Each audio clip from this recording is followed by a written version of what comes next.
Thomas Black, take him in thy merciful arms, and shake sense into him. Good dawning, D-Blog. How may I do you service this day? I hope you will do me service, Dr. Foreman. For at my last consultation, you served me very ill. Ah. Indeed. Your prediction that Raleigh and Essex would succeed in capturing those Spanish treasure ships did put me in a most lamentable position. I had my tailor fashion me these fine new robes, and now I have not the money to pay him for it. Then I'm heartily sorry for it, sir. Though your new robes are indeed very fine. Is that a different shade of black, or...? And I know not how, but my wife Alice has lately learned of our perilous financial situation. Ah, has she? Aye, and she has had me petition the Archbishop for a promotion. 'Tis her reckoning that if I were promoted to bishop, the increased living would enable me to settle our debts. That would seem wise under the circumstances. And was your petition successful? It was. At least at first. Indeed, His Grace did have me believe he is minded to make me Bishop of Salisbury. The bishopric of Salisbury? But that is excellent well, is it not? It would be very well, forsooth. But many months have passed, and the Archbishop gives yet no sign of granting the vacant bishopric to anybody. I see. And he does not say when the matter may be decided? Nay, indeed he does not. Whenever I raise the question with His Grace, he says he needs time to consider the various episcopal and doctrinal matters concerning such an appointment. All the while, he has me performing additional duties that I dare not refuse, lest I lose his favour. And Mistress Blagg has sent him pies upon numerous occasions. And yet the Archbishop is not moved? Oh, he must be a very hard man indeed, for your wife's pies are well renowned for their powers of persuasion. Now, let us see what the stars can tell us. Will Thomas Blagg, Dean of Rochester, be granted the bishopric of Salisbury?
The stars do confirm that you will be granted the bishopric, for you have acquitted your duties well and proved yourself a skilled administrator. Forsooth, I've heard it remarked that the recent removal of some of your cathedral's more decadent furnishings has rendered the cathedral more suitable for humble worship and sober reflection. Blessed news!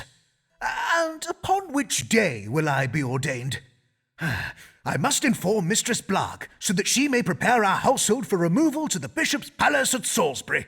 Well, I would advise you and Mistress Blagg not to act too precipitously, for the stars indicate that you may need to exercise the Christian virtue of patience, as... Patience? Sirrah, do not speak to me of patience. John Whitgift has strung me along for over a year on this matter. A bishop's living is little use to me if I am to be bankrupted while waiting on it.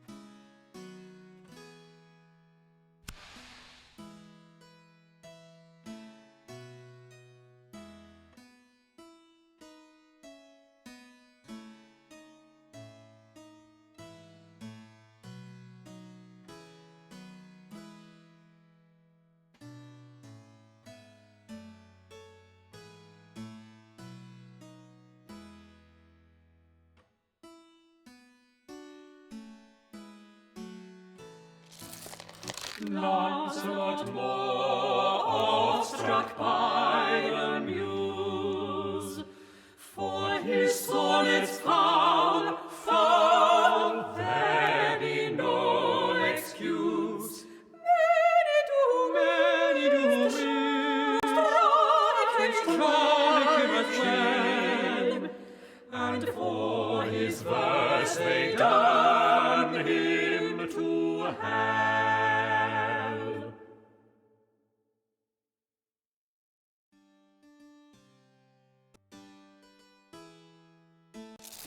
Good morrow, Mr. Moore. You are returned from Italy, I see. Aye, and I had the most enlightening experience. My tutors taught me all about those ancient Romans and whatnot. Indeed, 'tis a changed man you see before you now, a worldly man of culture and learning. Mayhap you would benefit from taking a tour of Italy yourself, Foreman. Alas, Mr. Moore, I must remain in London to care for my querents. To wit, what brings you this day? Well, no sooner did I return to London than I did become acquainted with the most wondrous creature, a lady who has been lately widowed. Ah, let me just take some notes here. Is this one dark or fair? Auburn with eyes of green, mayhap? I do not believe there's yet been an auburn-haired maid. Fie, Mr. Foreman. Prithee show more respect for ladies than to view them as mere collections of physical charms. Beauty alone is of nothing to a man such as I. Nay, my heart does belong to a worldly woman of culture and learning, her head almost as striking as the soft hair and radiant eyes that adorn it. Indeed, her gift of understanding is so strong she can listen to my sonnets for hours on end. She can she? Forsooth, the lady does show great strength of mind indeed. And how might I advise you? I would have you tell me whether I should marry her, for, as you know, I have offered my troth to ladies in the past, and it has not ended well for me. So, this time I did tell myself, Lancelot, you will proceed with caution. You will know the lady for at least a month before you think of wedding her, and then you'll go directly to Foreman for his counsel. Then let us consult the stars now. Should Lancelot Moore marry this wondrous and worldly widow?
You must not marry this lady, sir.